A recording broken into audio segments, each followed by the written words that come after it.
Hello, good afternoon. This is Joy Newsroom with me, Beverly Broohm. Coming up this afternoon, some political parties ask Electoral Commission of Ghana to extend the deadline for the limited registration exercise. Plus, President Akufo-Addo has touted government's achievement in STEM education. Details of these stories coming up after this break. Please stay.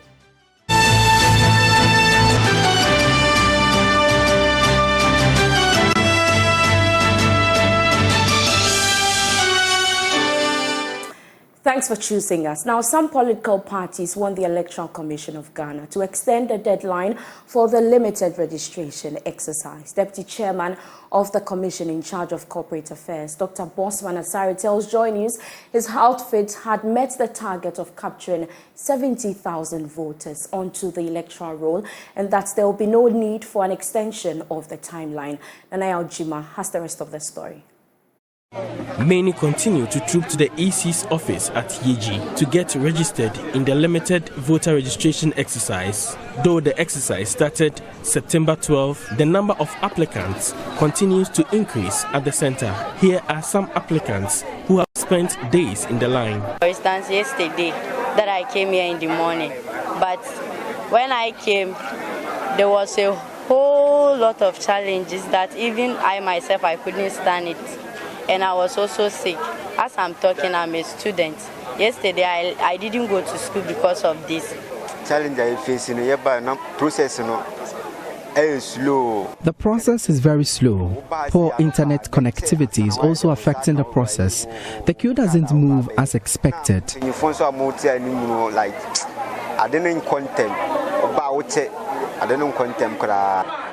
Registration officials have alluded to poor internet connectivity as the reason for the slow pace of work. An option of offline registration is being avoided for fear of double registration. The Broohm constituency has many traveling over the voter lake for the exercise. Despite the risk involved, it cost at least 150 cedis to make the journey to the district capital. Yet some have traveled more than twice. There's no specific run rate for us to say that because we are doing 300 or 500 per day. Per the numbers we have, we can use maybe 20 days, we can use 10 days, we can use the next 5 days to complete the backlog. So EC should do something about what we are saying. It is quite serious. Now, non-profit organization Child Online Africa is asking for an enhanced child protection regime to protect young people surfing the internet from abuse and other forms of cyber attack. The organization says it is alarmed that many children in Ghana and other African countries are not aware of the risk associated with online activity and may not know how to protect themselves. Executive Director for Child Online Africa, Awo Aidam Ameya, joins us via Zoom. Thank you so much, ma'am, for your time. What is the most recent trend of cyber attacks on children? Listeners and viewers, and thank you for the opportunity. Recently, we've had a number of incidences around abuse of children on TikTok, where their data is being used for the wrong reasons, where they are connecting with the wrong people, they are connecting with strangers and what have you. We also have issues of bullying, where they don't know who to report to and how to report or how to handle the situation. Where we've seen issues of sexual exploitation and abuse. And clearly, when it comes to our region or our continent, very little is being done at the governmental level and even at the law enforcement level to ensure that these young people have what it takes or are being given their due when it comes to the digital space. So clearly, those are few of the incidences, and I know some of them have gone unreported, and some have been reported and could be seen with the Cybersecurity Authority. But clearly, very little is being done as far as children are concerned. It's not enough for us to put out information out there and say that, okay, this is the safety situation, but we need to also make sure that the people who are taking care of the children or who are supervising the children have what it takes in order for them to take the necessary steps. And we also have to make reporting very, very easy and convenient for both the caregivers, the children themselves, in order for them to be able to report incidences for the right action to be taken. Now, you're calling for an enhanced coordinated mechanism at protecting children using the internet. What options are there? We have a legal option which has to do with going beyond the Cybersecurity Act as we have it to the granular forms of frame, which will speak directly to the peculiar situation of children and young people, other than having the bigger Cybersecurity Act talking about high-level things when there are lower-level situations that children go to. So I would prefer that we get to these young people and ask them, interact with them, get to know how and what form they would want their report to be taken. Even if it means taking it in a local language, we should be able to make such provision for these young people. There is also the need for us to enhance our media and digital literacy at the school level. Most of these young people, yes, they are learning ICT, but very little are they learning when it comes to responsible digital use. So that is something we need to look at. We also need to take into consideration parents. Some of us parents are finding it very difficult to engage online, but then our children are out there. We don't even know what platforms they are engaging with. It's important we know what platform our children are engaging with and how do we make it very easy for parents to be able to provide the support that is needed in that regard. It's something stakeholders need to sit down and work on. Industry has a lot to do with this. The mobile network providers that we are using, are they giving us what is expected? Or are we asking them the right questions? Or they have the solutions seated in their systems, but they are being underutilized? All of that requires some level of awareness and education to have those things done. And above all, clear boundaries.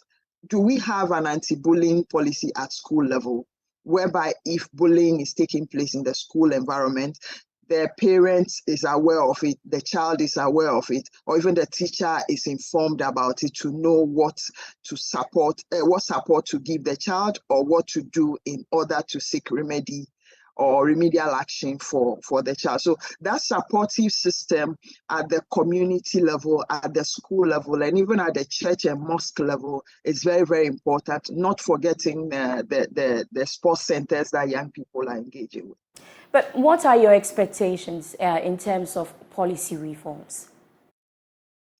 I've indirectly stated my expectation by mentioning the Cybersecurity Act and what I expect to see at the granular form of it, because if the policy as it is subject to the interpretation of whoever is holding it, I want something whereby if I am a parent and I pick the Cybersecurity Act or the legal instruments to that effect, I should be able to know that, okay, if my child is involved in this or my child is confronted with this, these are the possible options that he or she will be dealing with. So that is one very, very important thing I would be expecting from government. But then quite apart from government, there are a lot of stakeholders involved when it comes to protecting of children and young people in the digital space. And all those stakeholders should be made aware of their responsibilities. And they being responsible for young people in the space will also depend on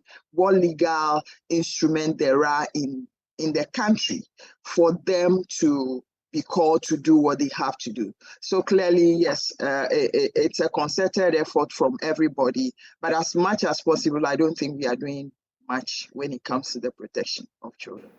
Right, thank you so much, Executive Director for Child Online Africa, Awo Idam Ameo. Let's stay a bit longer on cybersecurity issues, as players in the e-commerce space have called on government to invest in cybersecurity to ensure a vibrant e-commerce sector. They say building resilient cyber-secured systems and effective collaboration with stakeholders will be critical in actualizing the needed growth. Here's a report from the second National E-Commerce Forum and Exhibition organized by GIZ. The second edition of the National E-Commerce Forum and Exhibition is a GIZ initiative which seeks to assemble players in the e-commerce sector to deliberate and brainstorm on the growth of the sector. The e-commerce sector in Ghana has witnessed continuous growth over the last few years. As of 2022, the penetration rate of the market stood at 27.4%. Analysts say the rate could increase to about 37% in 2027. Speaking at the forum, the head of technical at the National Information Technology Agency, NITA, Solomon Richardson, called for improved regulation to reduce online fraud. One of the ways that we are trying to also prevent that on a platform like that, nobody should just go and then just sign up like 1, 2, 3 at that. When you want to sign up, you sign up with your national ID. So it's one of the regulations that we are now trying to come up with, that you as a provider will not allow anybody to sign up on your platform without a national ID or the approved identification system. Then what will happen is that you are now able to track some of these activities. Anybody who is signing up onto your platform, you have to sign up with your national ID, and then for those without a national ID, probably a passport, which can easily be verified, and then you have the details tied to certain numbers, and so when something goes wrong, you're able to do a proper auditing. The president of the Ghana FinTech and Payment Association, Martin Awaga, spoke against the introduction of taxes on e-commerce transactions, warning that it will stifle growth. We have a lot of properties around Ghana or in Ghana that are not taxed. This is something that I think calls for revenue measures, and so government should look at some of this other additional source of income than taxing a nascent or new industry that is now trying to emerge or providing opportunities for every other spectrum of the economic ladder. Cybersecurity lead at E-Crime Bureau called for cybersecurity and data protection education on the part of e-commerce operators to reduce the risk of fraud and safeguard data of users. People who are in this space put together or put measures in place to avoid this fraud from happening. But it will happen eventually, and when it does happen, you need to investigate to find out how it did happen. How are they setting up these Instagram, accounts that look like a legitimate brand and they are using it to defraud people? How are they impersonating Mr. Super App over here, who is legitimately has a business, right, that is providing a service, and someone is pretending to be him, right, and taking proceeds and damaging his brand in the process. So it has to be investigated. The second edition of the National E-Commerce Forum and Exhibition was held on the theme, Catalyzing Collaboration for a Responsive E-Commerce.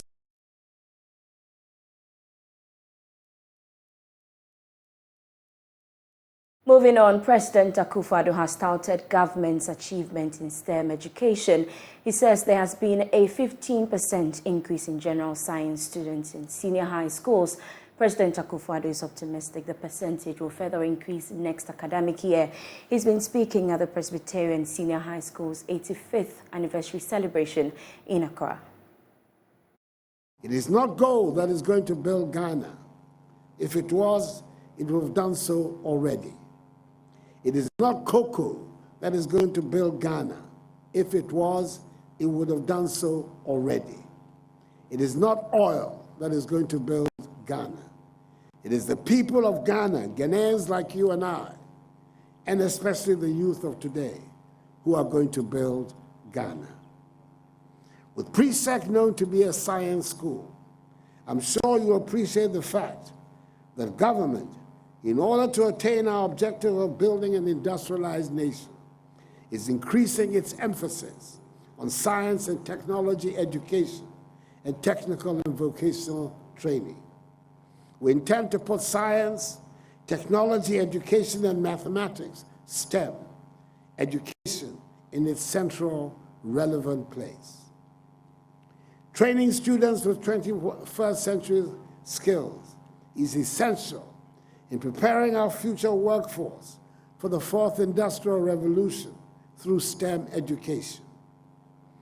Even though the manifesto of the New Patriotic Party, the party from which my government was born, prioritized the study of STEM in its 2016 and 2020 manifestos, it was the reimagination of education in the advent of COVID-19 and the need to prepare the youth for jobs of the future that reinforced the need to increase the percentage of students undertaking general science in senior high schools.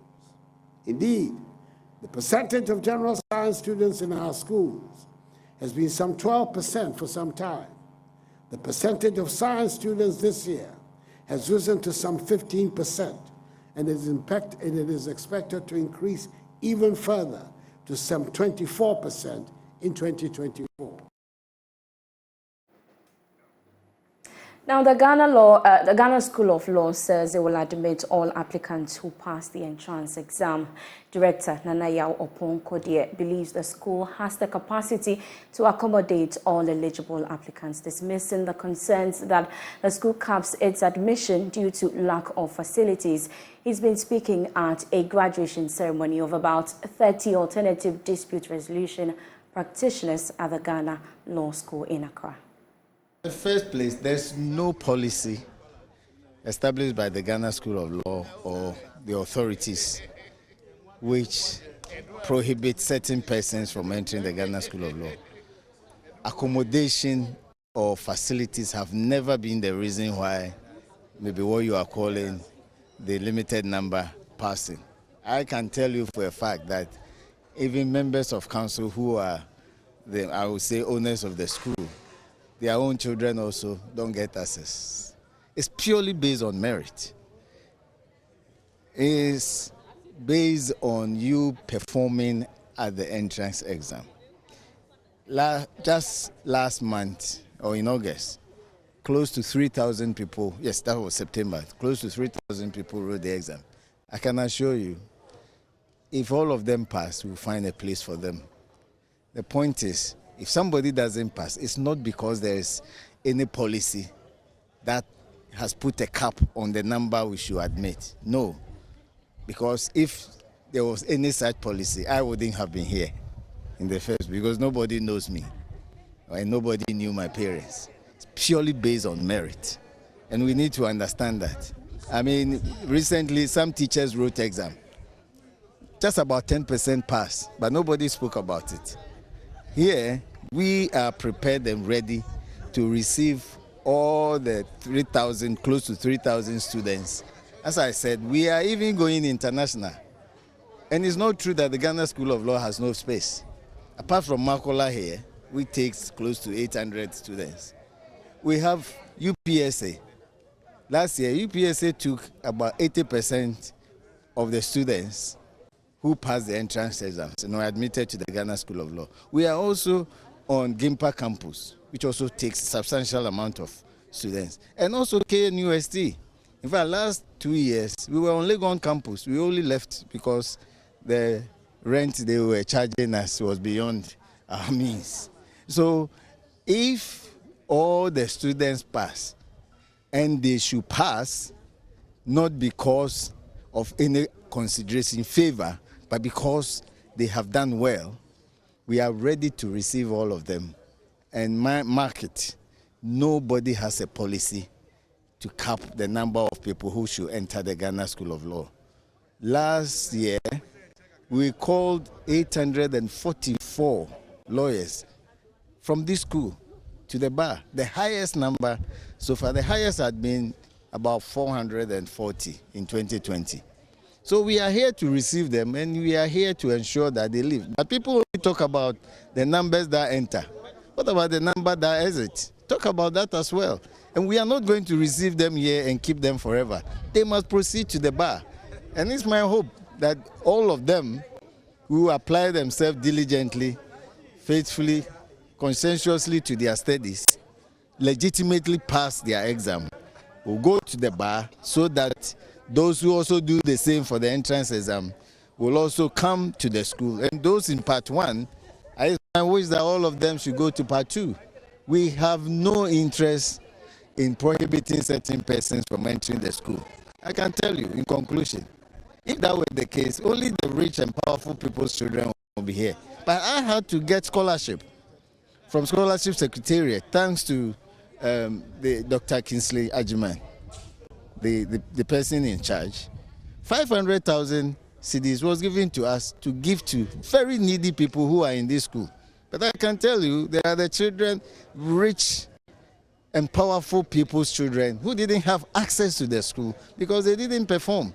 You think that the person who is a member of council will hate his child, prevent him from coming to school? No. The point is, nobody has any say in how a person enters the law school, apart from the person himself and how he performs. This year, I can tell you that we are ready for the close to 3,000 who wrote the exam, who will pass and enter the school. So there's no problem at all with infrastructure, even though we need more and we are taking steps to expand. But what we have now, I can tell you, will not put anybody out of the school if the person has passed. Now, former presidential candidate of the Progressive People's Party, Bridget Jobenuku, is asking women to stand up and be counted in Ghana's political arena. Speaking at the 20th anniversary of Women's Trust, a non-governmental organization committed to providing quality education, both formal and informal, to women and children in the country, she asked government to address matters of gender disparity, particularly in politics. Women's Trust is an impact-driven organization committed to developing communities through education of women and children, informally and formally. In her presentation at the 20th anniversary of the organization, former presidential candidate of the Progressive People's Party, Bridget Jobenuku, reiterated the need to empower women to aspire to occupy key positions in the country. In 2005, the Agenda for Sustainable Development, the 2030 Agenda, was adopted by the UN following the MDGs. Today, halfway through the journey, the target is 2030. The SDG 5, which is to achieve gender equality and empower women and girls, has only made, and I found out yesterday, 17% progress towards the target in 2030. According to UN Women's most recent report, it will take 286 years for the world to achieve gender equality at this rate. How then can we continue to ignore more than half of our population, more than half of our human resource, and not empower them to contribute to the development of our communities and countries? Let us step up to the plate and influence the spaces in decision-making.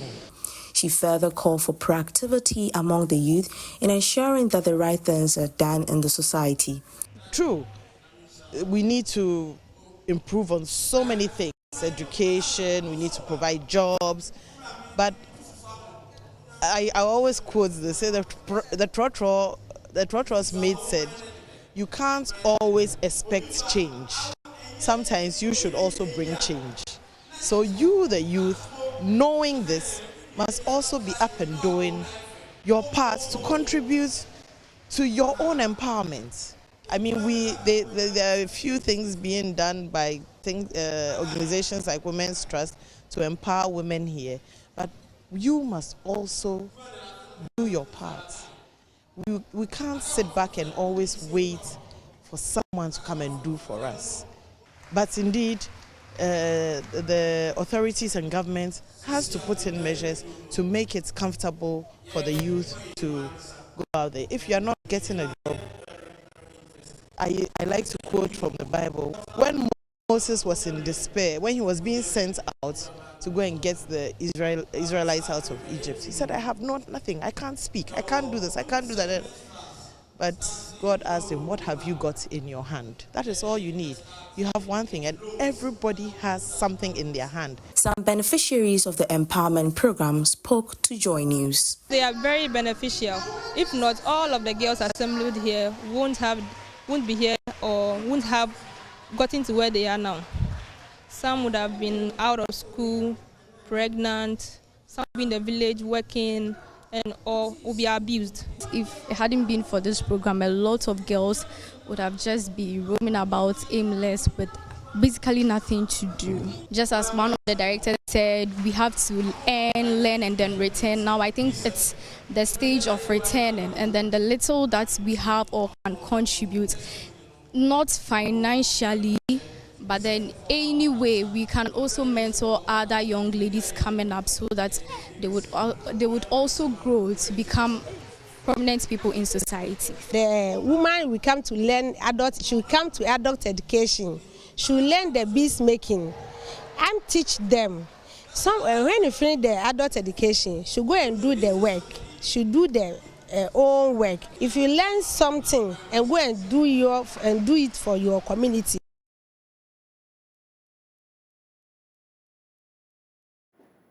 Now, residents of Edidiso in Suhum municipality of the Eastern region are asking for help to complete a classroom block for the community's junior high school. Head teacher of the school says the nature of the classroom block is hampering effective academic work. Here's more in this report. Edidiso, a community near Nankase in the Suhum municipality of the Eastern region, has a population of about 900. The main occupation of its members is farming and trading. The community junior high school, established in 2018 through the initiative of some community members, has its classes in an uncompleted building. The construction of the school building stalled due to lack of funds. The incomplete structure is causing severe problems for the students. We want to ask the government to complete our building because just Form 1, Form 2, and Form 3, when it rains, the teachers tell us to pick our bag and go back home. We beg the government to help us for the building. The head teacher, Samuel Omanibuampong, pointed out that the classroom conditions are not conducive to learning and academic activities have to be suspended whenever it rains. The situation, they say, is adversely affecting the students' academic performance. DHS building was started by the community, and now it is philanthropists who came in their aid up to this time.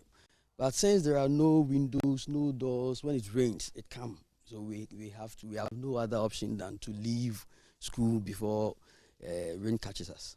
So we are appealing to philanthropists, government, if they can come and put it in proper completion for us, we'll be very happy.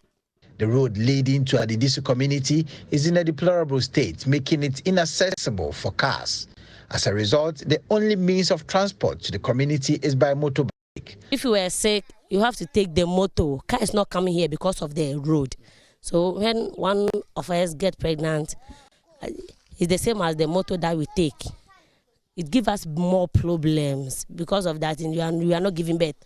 So I will not give birth and go and sit on the motor and get problem. This poor infrastructure has discouraged some teachers from accepting postings to the community, which further exacerbates the education-related challenges. When the old head teacher went on transfer, a new head came, looking at the surroundings and the area. She didn't come.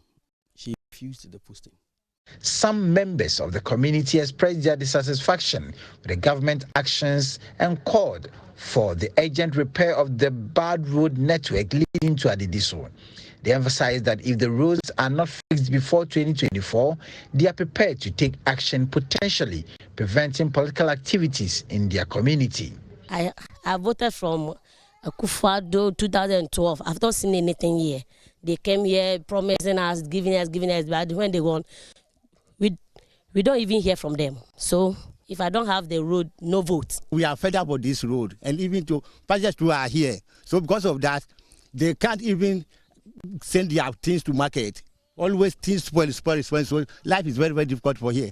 And this year too is election year. If they don't come and make the road for us, no one should step here for vote.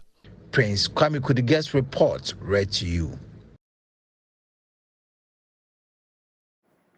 Now, Member of Parliament for Achumakwauma, Akufo-Addo, is collaborating with the Church of Jesus Christ of Latter-day Saints to construct a 26-unit classroom block and 10-seater toilet facility for some selected underprivileged schools. Here's more in this report. Some underprivileged beneficiary schools include Kochi, Echumakokobeng, and 4 DA primary schools in the Echumakwauma district. Lack of infrastructure means congested classrooms, impacting teaching and learning negatively. No, Kokobeng has a lot of students in the school, but we lack facilities, more especially classrooms, library, computer lab, and then toilet facilities. Because of lack of facilities, some students attend school at other places. But this time around, when the facilities handed over to us, they will be able to accommodate all of them. To solve this problem, the MP for the area, who doubles as Deputy Minister of Defense, Kofi Amankwa-Menu, and the Church of Jesus Christ of the Latter-day Saints have teamed up to build some classroom blocks and a toilet facility for affected schools. District Director of Education for Echumakwauma, Joyce Ofori, told a sword-cutting ceremony the projects are in response to an appeal from her directorate. They were sitting in a dual desk, 3 or 4 people in a classroom. They were very full, whereby the teacher cannot get a place to stand to teach. So we wrote to the MP to help the districts. And with the help of the Latter-day Saints, they came to inspect the district and the schools there. And they found out that what I said is true. So they came to they came for us to write. And we went around to inspect the project. And they realized that we actually need the classroom.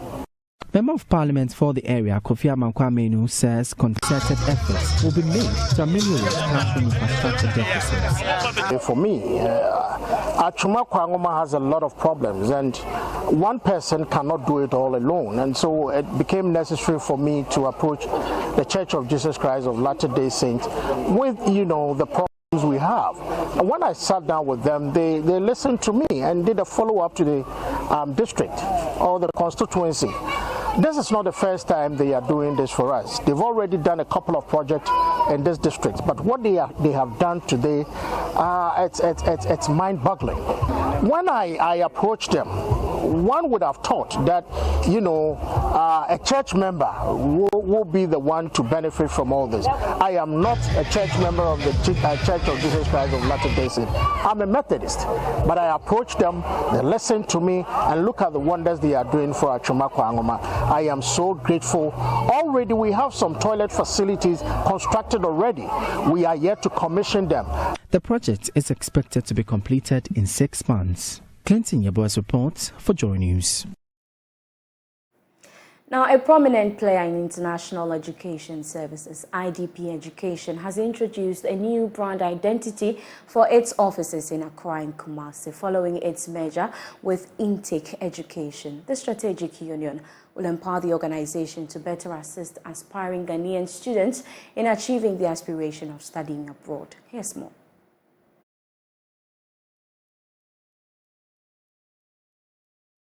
In November 2022, IDP Education successfully acquired Intake Education, a student placement business operating in Ghana. This measure opens up a world of opportunities for Ghanaian students aspiring to pursue their higher education goals abroad. Speaking at an event to celebrate the acquisition, IDP's regional director, Imad Chow, indicated that the partnership makes the organization well positioned to offer a more comprehensive and tailored support system to prospective Ghanaian students. Intake is very strong presence, has strong presence in Africa, and they're already present in Nigeria, in Ghana, in Kenya. And they are already the leading company for the UK, for studying abroad in the UK.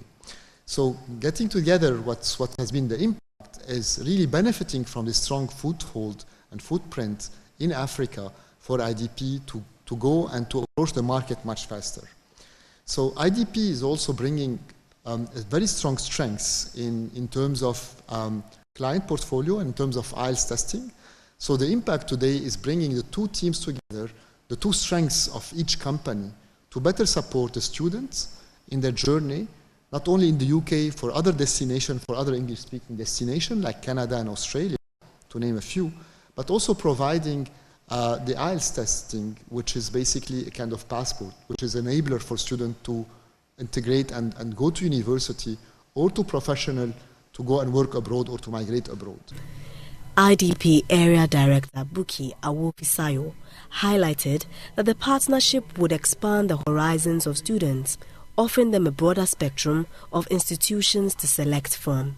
And looking for where intake was before, we had more UK portfolio. Now with the integration with IDP, we have expanded portfolio across the 6 study destinations that we have. So students would have more options when it comes to which institution to choose from, which destination to go to, and which one matches their circumstance the most. As well as our partner universities will also be able to access us in country and be able to come in, visit, have exhibitions, have events, meet one-on-one with the students. So we have wider range compared to what we had before now, where intake was just primarily focused on UK destination. Now we're going to leverage on the partnerships that IDP has across all of the partner universities. Country manager for IDP, Marie Stella, pointed out that the steady opportunities span the entire educational spectrum. So for the placement, it starts from high school, boarding school, up until senior high school level, university students who have graduated who want to go to tertiary institutions overseas, to pursue master's programs, and then PhD programs. So it's from boarding school up until the PhD level. IDP partners with more than 800 quality universities and institutions across Australia, Canada, Ireland, New Zealand, the United Kingdom, and the United States. Esther Nkroma's report, read to you.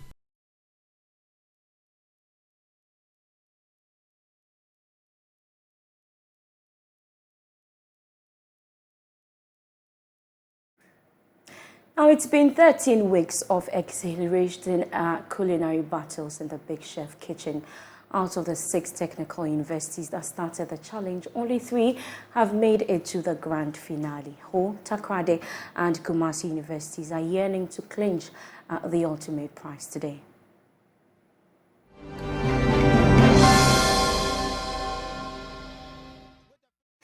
Let's cross over now to the capital of the Volta region, where the grand final of Big Chef is going to be staged. Lois Adeyemi joins us. Hello, Lois. We have barely 2 hours until the finale. How are the preparations and mood in Ho?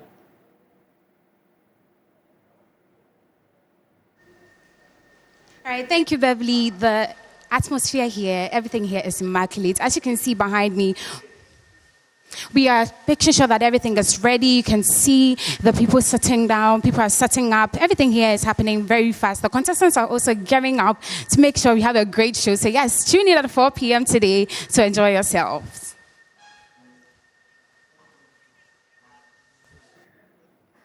You have interacted with the finalists. What have you gathered from them for the final showdown?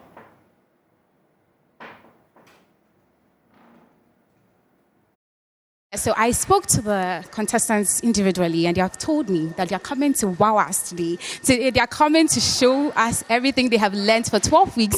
And, make sure that they go home with the 20,000 Ghana cedis cash. Because, 12 weeks, after 12 weeks, what do? It's either you win or you go home. So they're ready for us. Yes. Lois, tell us, what's up for grabs for the schools competing?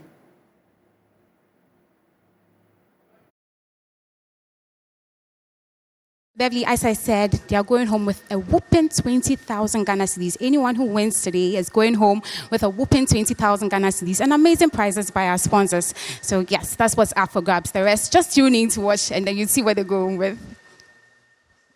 Before I let go of you, take us through the sponsors you have on the show.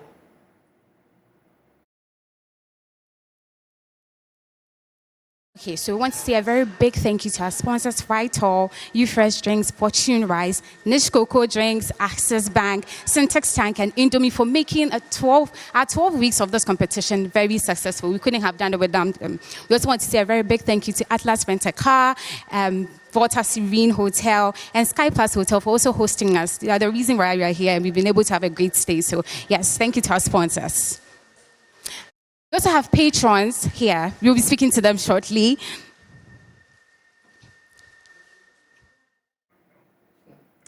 Thank you very much, Lois, and all the best. Make a date on Joy Prime at 4 p.m. as Ho, Kumasi, and Takrady Universities battle it once more in the Big Chef Grand Finale. You're still watching Joy Newsroom with me, Beverly Broohm. We'll take a quick break.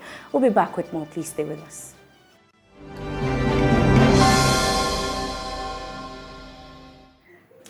Welcome back. Now, he left teaching to pursue his childhood dream of becoming a farmer, which he discovered whilst shepherding animals, and has little regret over that life-changing decision. 40-year-old Doho Smiler is the managing director of Farmer Pride and has cultivated more than 1,000 acres of cereals, tubers, and leguminous crops. There's more in this report by our correspondent, Rafiq Salam. I'm Doho Smiler.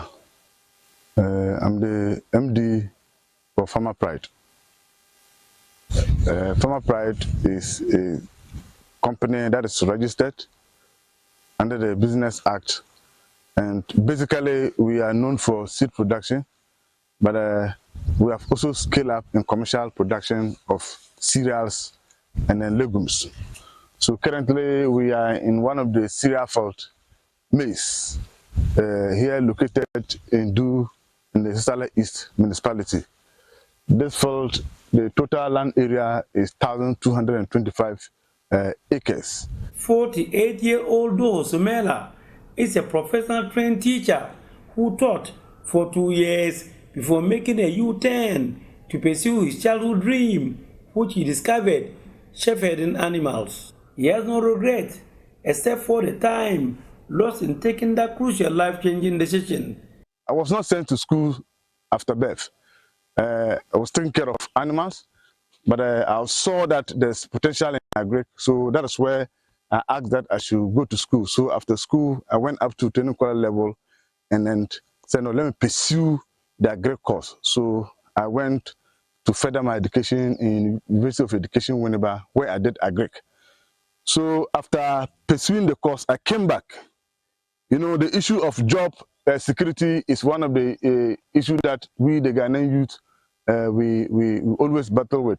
I actually came back to get back into the GES, but I went to school without study leave. So it was difficult for me. So I decided that then let me go and then pursue my vision, which is farming. Apart from the over 1,000 acres of the maize, millet, and soybean cultivated, he also cultivated new variety of groundnut produced by the Savannah Agricultural Research Institute, SARI, known as Sarino 2. The Sarino 2, apart from being high-yielding, it is also climate change resistant variety that can resist diseases and drought. The whole world we're talking about climate change. Indeed, we're seeing it. Usually we used to see, as farmers, we used to track the rainfall pattern within the season, but it has changed.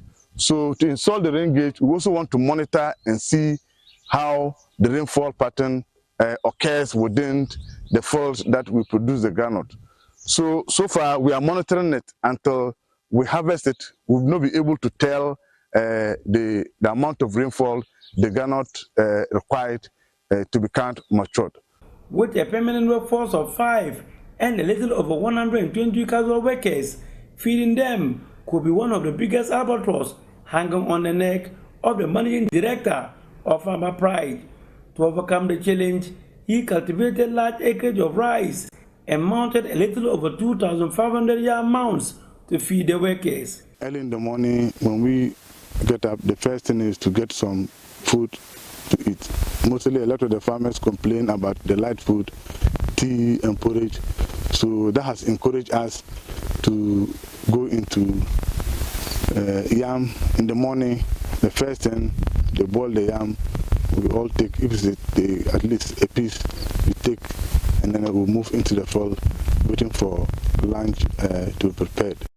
So this is it, and then it's already, we have already harvested the first phase that we will use to feed the farmers, and then we wait for the second one, that is the yam set for the upcoming season. His overall aim is to establish in the future a plantation farm. Normally, when you want to establish a plantation, you get a fresh place to do. So then you have to weed inside. Already the yam field is clean, so we have transplanted, we have established mango. So when we harvest the yam, then at least we'll be able to crop here for the next 2 seasons.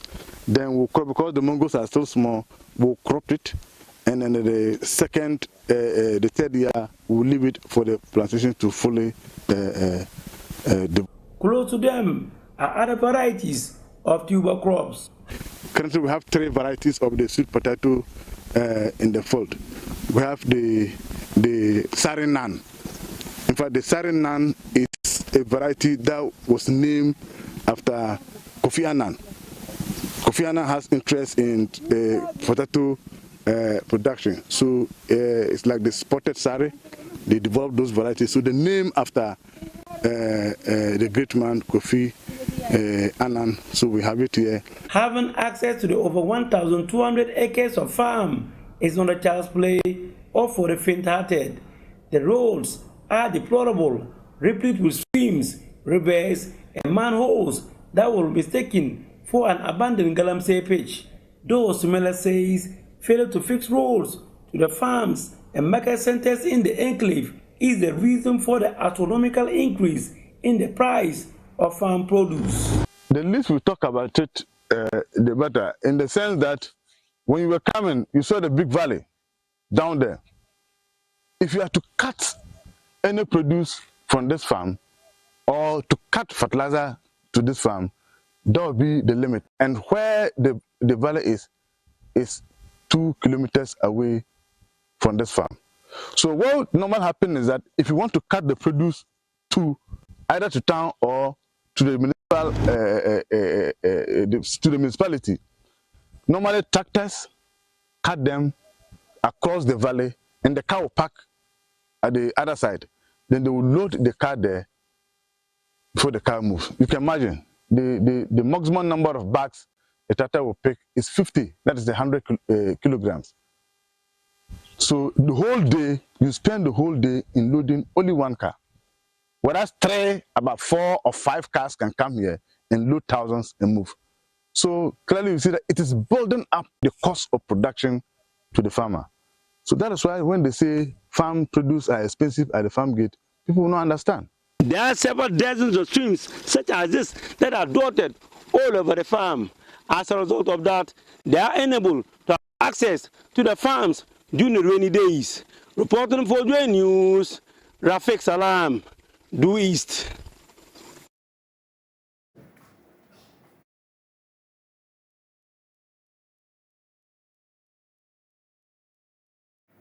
Now, Ethiopian Airlines says it is open to collaborate with government and other partners to push the aviation sector, according to Chief Commercial Officer of Ethiopian Airlines, Lema Gudeta. His outfit is looking forward to servicing other regional airports in Ghana in the coming days.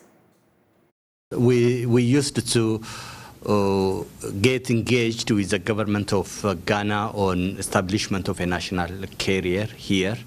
We participated in the bid, and we were one of the companies shortlisted to go for further discussion. And there are issues that happened in between, but Ethiopian Airlines feels that it is our national obligation as an African to support any startup national carriers in Africa. Therefore, whenever the Ghanaian government is ready and if they believe that Ethiopian Airlines can make a difference, we will be more than happy to assist, because it's not about business or commercial venture. It is all about making Africa self-sufficient in air transport. Therefore, it is strongly our obligation, and we will be more than happy to be part of a journey that the Ghanaian government is going to do in establishing the national carrier. And that's how we enjoy Newsroom this afternoon with me, Beverly Broohm. For more news, you can log on to myjoyonline.com. Do enjoy the rest of our programs.